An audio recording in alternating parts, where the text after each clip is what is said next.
Pada pukul 6 petang, ada seorang lelaki ni masa tu dia tengah berjoging tau. Biasanya dia akan jogging pada laluan yang biasa dia jogging. Maksud biasa tu, laluan tu memang dia dah selalu sangat guna untuk berjoging. Tapi pada hari tu dia rasa dia macam nak ubah jogging track dia tau. Dia nak tukar laluan track yang dia nak jogging tu. Masa dia tengah jogging tu, tiba-tiba dia ada ternampak sekujur mayat yang tengah terbaring berhampiran dengan sebuah kolam, dan mayat tersebut dipenuhi dengan tikaman di seluruh badan, guys. Jadi lelaki tersebut pun terus melaporkan kepada pihak polis, yang di mana dia ada terjumpa satu mayat, dan tak berapa lama kemudiannya polis pun sampai. Bila polis periksa, mayat tersebut adalah milik Tristin Bailey, seorang remaja yang dilaporkan hilang 8 jam sebelum ni. Mayat ditemui pada pukul 6 petang, maknanya 8 jam sebelum tu adalah pada pukul 10 pagi. Tristin dilaporkan hilang oleh mak dia sendiri yang bernama Stacy. So guys, cerita dia hari tu adalah hari Mother's Day. Kakak-kakak Tristin semua dah standby buat breakfast sempena Mother's Day untuk sambut dengan mak dia lah. So sebelum diorang sambut dengan mak dia tu, kakak-kakaknya Tristin ni carilah Tristin satu rumah, tapi tak jumpa, guys. Dekat bilik dah cari, dekat toilet dah cari, dekat ruang tamu dah cari, dekat halaman luar pun dah cari, dekat garaj dah cari. Semua tempat diorang dah cari Tristin, tapi tak jumpa. Bila diorang call pun tak dapat juga, guys. Jadi disebabkan terlampau panik, mak Tristin terus buat laporan polis pada pukul 10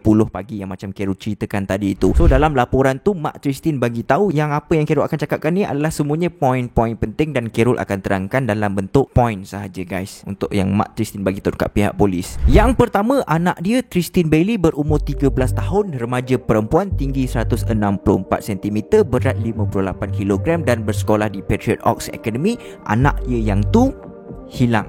Yang kedua kali terakhir Tristin dilihat adalah pada waktu tengah malam dekat dalam bilik tidur dia, yang di mana masa tu kakak dia sendiri yang cek adik dia tu dah tidur ke belum. Kiranya masa kakak dia cek tu, kakak dia nampak si Tristin tu ada dekat dalam bilik tengah tidur, guys. Yang ketiga, mak Tristin bagi tahu sebelum ni Tristin tak pernah keluar rumah senyap-senyap pada waktu malam. Tak pernah. Itu apa yang mak dia tahulah. Yang keempat, location telefon Tristin dan location Snapchat Tristin dah dimatikan. Okey, diorang satu family menggunakan apps Live 360 untuk detect location semua satu family, tapi location Tristin time tu dah dimatikan. Untuk pengetahuan korang, Live 360 ni memang bagus tau, boleh detect location family kita in real time. Yang ni bukan sponsor, tak ada sponsor, tapi yang ni adalah sharing info demi kebaikan kita bersama. Jadi kalau korang nak pakai, memang terbaik.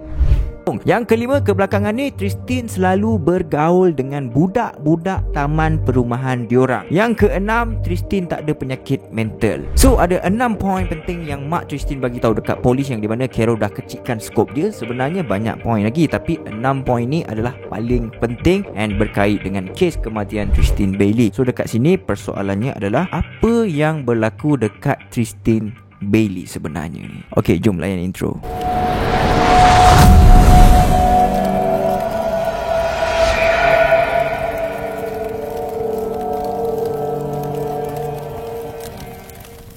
Video kali ini disponsor oleh Fizzy Juice, guys. Fizzy Juice adalah sebuah company yang menjual vape yang dikenalikan oleh anak tempatan Malaysia, and nama Fizzy Juice dah menjadi sangat popular di lebih 56 buah negara seluruh dunia sebab diorang menyediakan produk yang berkualiti, dan diorang dah menang banyak award dari United Kingdom, Rusia, Poland, France, China dan banyak lagi negara-negara yang diorang dah dapat award. So, memperkenalkan Fizzy Juice, produk vape yang terbukti telah membantu ramai perokok tegar untuk berhenti merokok dan sangat diterima baik di pasaran luar. Untuk pengetahuan korang, di United Kingdom, produk Fizzy Juice ni diletakkan di bawah kategori ubat-ubatan. So produk Fizzy Juice ni sangat berkualiti dan melepasi garis panduan yang ditetapkan dekat UK. So untuk korang yang masih belum boleh untuk berhenti merokok tu, korang boleh cuba Fizzy Juice Disposable ni. Fizzy Disposable ni ada dua jenis, guys. Satu 800 puff and satu lagi 3200 puff. Fizzy Disposable ada 25 jenis flavor, contohnya strawberry sundae, grape sour apple, fizzy cola, bull energy, strawberry sour apple, guava, hazelnut coffee dan banyak lagi, guys. Jom sama-sama berhenti merokok dengan Fizzy Disposable untuk kehidupan yang lebih sihat. Kalau korang nak dapatkan produk Fizzy Disposable, korang boleh pergi ke kedai-kedai vape yang berhampiran, ataupun korang boleh juga layari website yang ada dekat bawah ni untuk membuat pembelian di online, guys.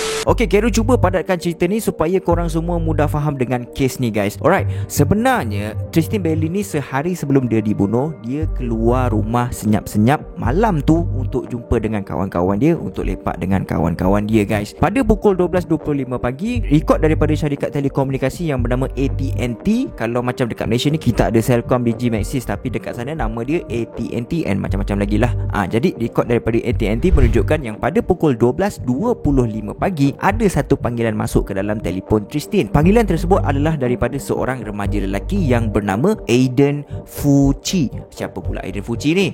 Aiden ni adalah boyfriend kepada Tristin, berumur 14 tahun, lebih tua setahun daripada Tristin, dan masa diorang sekolah rendah, diorang pernah bersekolah di sekolah yang sama guys. 5 minit kemudiannya, iaitu pada pukul 12.30 pagi, Tristin dan juga Aiden sampai ke rumah Trey. Siapa pula Trey ni? Ni tadi Aiden Fuchi ni Trey pula. Trey ni adalah kawan kepada Tristin dan juga Aiden, and Trey merupakan salah seorang saksi dalam kes ni guys. Lepas diorang dah lepak lama sikit dekat rumah Trey, pada pukul 1 pagi, setengah jam selepas diorang sampai tu, Tristin dan juga Aiden meninggalkan rumah Trey. Maknanya diorang keluar daripada rumah Trey pada pukul 1 pagi guys, setengah jam lepas tu. Pada pukul 1.24 pagi kemudiannya, video CCTV dekat kawasan Derby Crossing North Amenity Center menunjukkan kelibat dua subjek melepasi pintu utama dengan melalui jalan pejalan kaki di bahagian tepi jalan tu. Pada pukul 1.45 pagi, kamera CCTV daripada rumah seorang doktor merakamkan kelibat Tristin dan juga Aiden menuju ke kawasan hutan. Diorang berdua berjalan pergi masuk ke kawasan hutan berdua-duaan guys. Dan kemudiannya pada pukul 3.27 pagi, daripada CCTV yang sama, kamera tersebut hanya merakamkan kelibat Aiden seorang tanpa ada Tristin. So maknanya kali terakhir Tristin dilihat adalah pada pukul 1.45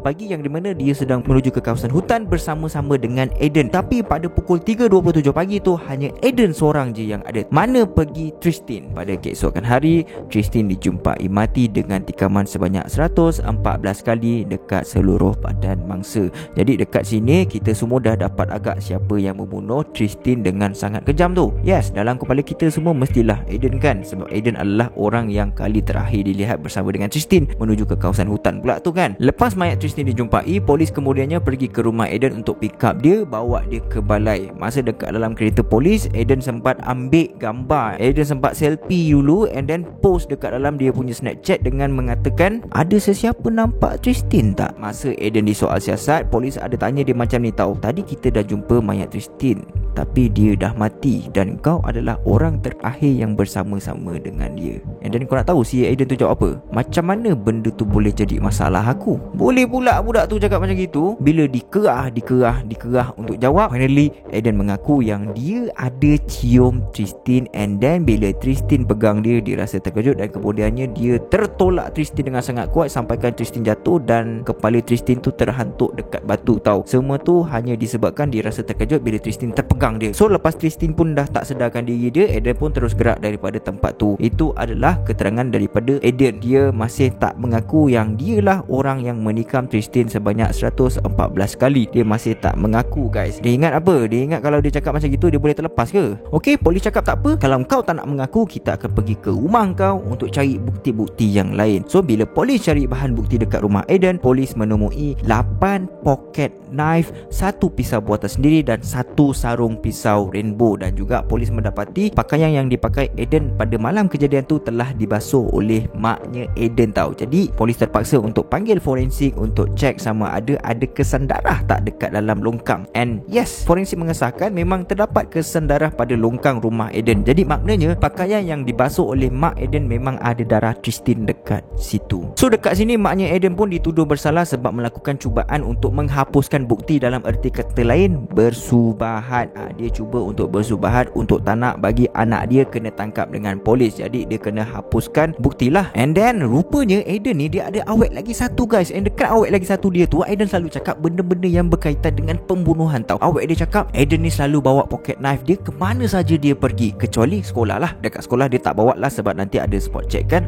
Bila kantor nanti mampus pula nanti. Dia hanya bawa pocket knife bila berada dekat luar kawasan sekolah sahaja. Awet dia yang lagi satu tu cakap Aiden selalu buat macam nak tikam awet dia, hulurkan pisau dekat leher awet dia tu, dia macam pretend tau. Dia buat-buat je tapi dia tak tikam betul-betul lah. Mungkin dia sayangkan awet dia yang ini kot. Itu apa yang awet dia cakap lah. And then sebulan sebelum pembunuhan Tristan, Aiden ada bagi tahu dekat awet dia yang lagi satu tu, yang di mana dia akan cari orang awam yang berjalan seorang diri pada waktu malam, and dia akan heret orang tu ke dalam hutan, kemudiannya dia akan tikam mereka. Bukan tu je, awet dia reveal lagi guys. Aiden ni ada dua pisau yang dia beri nama sebagai Picker dan juga Poker. Pisau Picker disimpan dekat dalam rumah awet dia yang lagi satu tu, manakala Poker disimpan dekat rumah dia. Polis masih tak sure sama ada Poker digunakan untuk membunuh Tristan ataupun tidak, sebab Aiden masih tak mengaku dia yang bunuh Tristan. Jadi polis tak dapat nak mengesahkan hal tersebut guys. Berdasarkan laporan autopsi yang dikeluarkan, Tristan ditikam sebanyak 114 kali, dan antara 114 kali tu 35 kali ditikam di bahagian kepala dan juga leher guys. Masa Tristan ditikam, dia cuba untuk melawan tapi tak berdaya guys. Benda ni dapat dibuktikan sebab sebanyak 49 kali kesan tikaman dekat bahagian lengan, badan dan juga dada. Itu adalah bukti yang di mana Tristan cuba untuk melawan dengan si pembunuh tu. Hasil daripada autopsi juga, mereka tidak menemui sebarang serangan seksual, tapi dekat bahagian buku lali sebelah kiri ada tulisan